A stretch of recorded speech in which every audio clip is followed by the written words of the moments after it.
Hey guys, welcome back to another episode of Max Torque Garage. Today we're doing a oil change on a 2014 Dodge Journey. It's a 3.6 liter all-wheel drive model. And we're getting due on an oil change. So I'll show you how to go about doing that.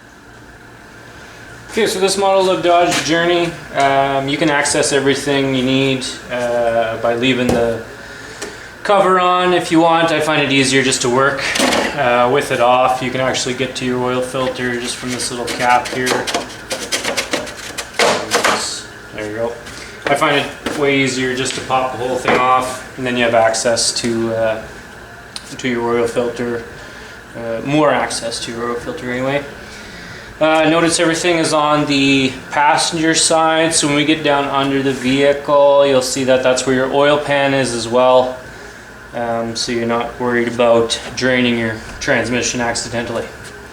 Alright, so let's take a look underneath. Alright, so just on your passenger side, you'll see your oil pan here underneath the vehicle.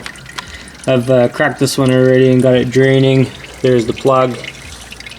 So it's got kind of a weird shape to it, and then I believe that's a magnetic tip. So you can inspect that for any metal shavings. One thing to help with draining the oil is just take the vehicle for a little drive and warm up your oil so it's a little thinner, easier to drain. Here's another look at that drain plug.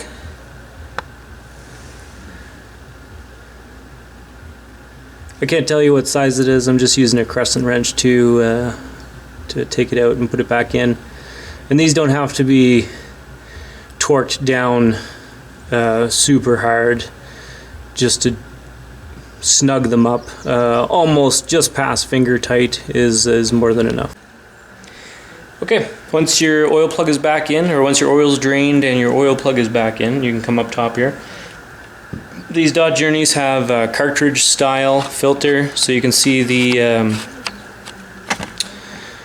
cartridge cap.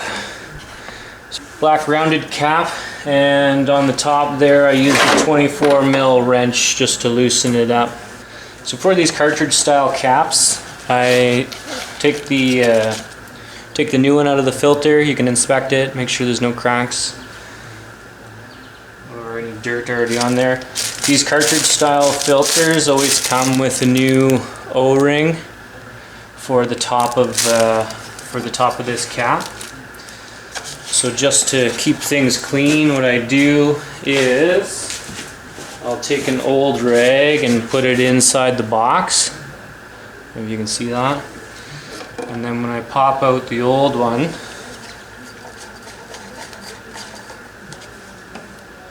I just stick it back into the box with the rag so that any oil that's left in the filter is caught by the rag. Now you just have your cap, and you have to remove that O-ring. Okay, so you can use anything to remove this O-ring. I just have these set of pliers here. Just get underneath one side and then work your way up. There you go. There's your old O-ring. Looks like it's in pretty good shape, but still changing on that since we got the new one.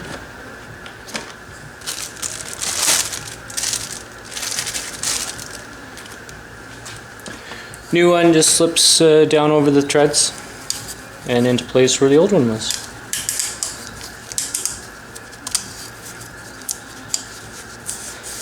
There you go. New one's in place. Just make sure it's not it's seated in the empty groove right here, and that it's not pinched or twisted in any way, or it's kind of like sometimes these can get stuck up on the tread that's just above them. Looks good. Okay, then we put our new filter in place. This is just a kind of press in place type thing. You can hear that click. And I'm going to put some oil in the filter housing. Not sure in these vehicles if it actually stays in place or if it'll drain down into the pan. But Better safe than sorry.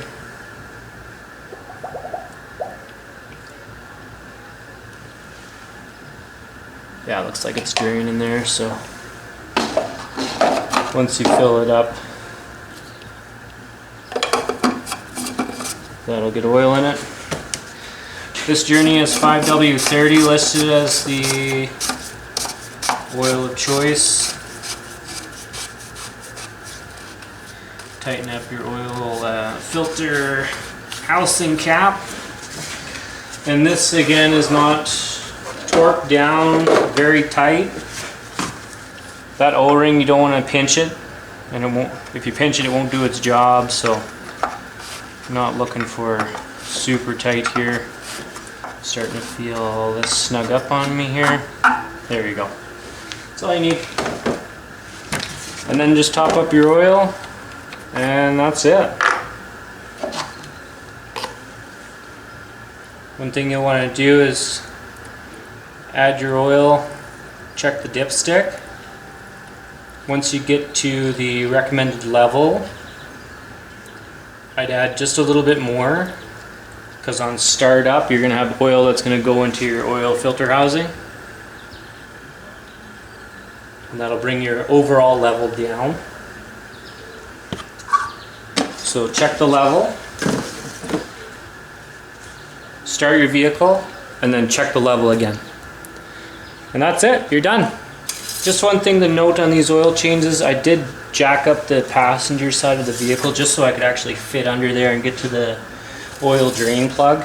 If you do this, just know that because the drain plug's on the outside of the drain, if you're lifting it up, right, there's going to be oil that gets stuck in the pan.